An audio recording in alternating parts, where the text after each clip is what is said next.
Hello दोस्तों, मेरा नाम रोशन प्रजापति। मैं first year BMS GSC Jalgaon से हूँ। मेरे यूट्यूब चैनल का नाम आयुर_मेडिको। जैसे कि लास्ट रीसेंट वीडियो में हमने डिस्कस किया था कि एक नीट स्टूडेंट को क्या मिस्टेक्स नहीं करनी चाहिए वाइल टेकिंग द ड्रॉप। तो नीट 27 के लिए क्या मिस्टेक्स नहीं करनी चाहिए, आज हम डिस्कस करने वाले थे कि मोस्ट इम्पॉर्टेंट चैप्टर्स जो बायो फिज़िक्स केमिस्ट्री में है उसे डिस्कस करने वाले थे। तो दोस्तों, जैसे कि बायो में कुछ चैप्टर्स पे ज़्यादा फोकस करना चाहिए। वो चैप्टर्स कौन से अभी मैं तुम्हें बताने जा रहा हूँ। तो दोस्तों, बायो के मोस्ट वेटेड चैप्टर क्या है, जैसे कि ह्यूमन फिजियोलॉजी, जिसमें 10 से 12 क्वेश्चंस PYQ में आए हुए, हर ईयर में 10 से 12 क्वेश्चन आते हैं। फिर उसके बाद बायोटेक्नोलॉजी है या ह्यूमन जेनेटिक्स तुम बोल सकते हो, जिससे आ जाते 7 से 8 क्वेश्चन अप्रॉक्सीमेटली आते हैं। फिर तुम उसके बाद देख लोगे तो ऑर्गेनिज्म एंड पॉपुलेशन इकोलॉजी, वहाँ से भी 8-10 क्वेश्चन आ जाते हैं।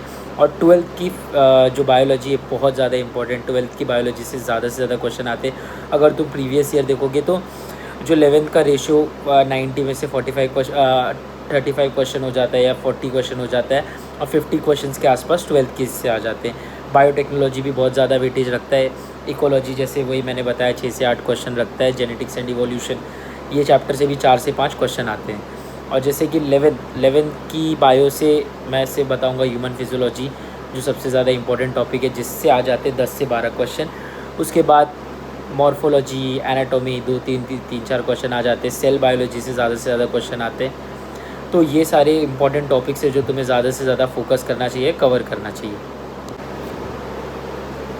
तो केमिस्ट्री की बात करते हैं। केमिस्ट्री में जो ज़्यादा इम्पॉर्टेंट बोलते हैं ना, इम्पॉर्टेंट चैप्टर से ज़्यादा फोकस करना चाहिए। जैसे कि अभी ऑर्गेनिक में मैं बताऊँ, अल्कोहल एंड उसके कंपाउंड्स हो गए, कार्बोक्सिलिक एसिड हो गया, अमाइन हो गया, ये सबसे ज़्यादा वेटेज चैप्टर है। हाइड्रोकार्बन हो गया, इससे भी आ जाते 1 से 2, बट इससे ज़्यादा तुम देखोगे कार्बोक्सिलिक एसिड एंड इसकी डेरिवेटिव से आ जाते, अमाइन से आ जाते। ये ऑर्गेनिक केमिस्ट्री का सबसे ज़्यादा वेटेज रखने वाले चैप्टर्स हैं। अब इनऑर्गेनिक केमिस्ट्री में मैं लेजेंड बता रहा हूँ, तुम पीरियोडिक टेबल कर लो, उससे 2 से 3 क्वेश्चन बन जाते हैं। केमिकल बॉन्डिंग 4 से 5, केमिकल बॉन्डिंग 50% तुम्हारा इनऑर्गेनिक का वेटेज रखता है। केमिकल बॉन्डिंग और पीरियोडिक टेबल तुमने कर ली कोऑर्डिनेशन कंपाउंड के साथ, तो तुम्हारा इनऑर्गेनिक ऑलमोस्ट बोलते हैं ना 50 to 60% तुम्हारा पार लग गया है। उसमें सबसे ज़्यादा क्वेश्चन बैठते हैं। और जैसे कि इफ़ टाइम मिल गया तो D&F ब्लॉक कर लेना। P ब्लॉक बहुत रेयरली, उससे ज़्यादा क्वेश्चन नहीं आते। D&F ब्लॉक से भी क्वेश्चन आते हैं। D&F ब्लॉक से हर साल 1 से 2 क्वेश्चन आते। द मोस्ट इम्पॉर्टेंट चैप्टर जो वेटेज रखता है इनऑर्गेनिक केमिस्ट्री का, coordination compound and chemical bonding, ये 2 चैप्टर तो मस्ट बेसिक है, तुम्हें करके ही जाना है। अब रही बात फिजिकल केमिस्ट्री में सॉल्यूशन हो गया, इलेक्ट्रोकेमिस्ट्री हो गया, केमिकल काइनेटिक्स हो गया, फिर केमिकल इक्विलिब्रियम हो गया। ये सब बहुत ज़्यादा वेटेज रखने वाले चैप्टर्स है, जिससे ज़्यादा से ज़्यादा क्वेश्चन आते हैं। थर्मोडाइनमिक्स, उससे 2 क्वेश्चन तो आता ही है। जैसे एक उसके हीट ऑफ रिएक्शंस वाले चैप्टर है, उससे ज़्यादा एक क्वेश्चन कंपलसरी आता है, और एक गिब्स एनर्जी वाले पार्ट से आ ही जाता है। तो ये कुछ इंपॉर्टेंट चैप्टर्स है जो ज़्यादा वेटेज रखते हैं केमिस्ट्री में। और मैं बोलूँगा 12th की फिज़िकल केमिस्ट्री ऑलमोस्ट परफेक्ट करके रखना, क्योंकि उससे बहुत ज़्यादा क्वेश्चन आता है, उसका वेटेज बहुत ज़्यादा है। जैसे कि इलेक्ट्रोकेमिस्ट्री, केमिकल काइनेटिक्स और सॉल्यूशन चैप्टर, ये तीनों का वेटेज बहुत ज़्यादा है। और इफ़ तुम्हें रहा तो कर लेना 11th में। जो मूल कॉन्सेप्ट तो बेसिक है, सबको आना ही चाहिए, मूल कॉन्सेप्ट कर ही लेना, एक क्वेश्चन तो आ ही जाता है। अब रही बात फिज़िक्स की, तो फिज़िक्स को कैसे प्रिपेयर करना चाहिए, मैं लेजेंड बता रहा हूँ। 12th is more important and must important in physics. 11th की फ़िज़िक्स मैकेनिक्स बेस्ड है, थोड़ी हार्ड है। 12th की फिज़िक्स ओनली फार्मूला बेस्ड है। 12th की फ़िज़िक्स आधे से ज़्यादा फिज़िक्स तुम्हारी क्लियर करा रहेगी, उसका वेटेज बहुत ज़्यादा है। जैसे कि मैं बता रहा हूँ मॉडर्न फिज़िक्स, सबसे पहले कोई चीज़ तुम्हें करनी है तो मॉडर्न फिज़िक्स, सिंपल फार्मूला है। मॉडर्न फिज़िक्स के फार्मूला करो, फार्मूला शीट बनाओ, वो कर लो, उससे 5 से 6 क्वेश्चन तो आने हैं। Modern physics is the most important chapter you have to prepare in the NEET. फिर उसके बाद मैं बताऊंगा जैसे कि मैग्नेटिज्म, EMI एंड EC, उससे 4 से 5 क्वेश्चन आ जाते।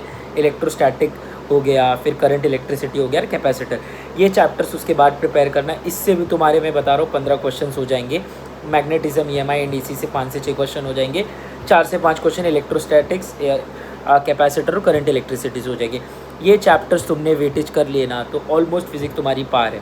मैं बता रहा हूँ जितना टाइम तुम मैकेनिक्स पे दोगे उससे ज़्यादा यहाँ पर दो। इसके फार्मूला शीट बनाओ, इसके क्वेश्चन प्रैक्टिस करो, ये ईजिली हो जाता है।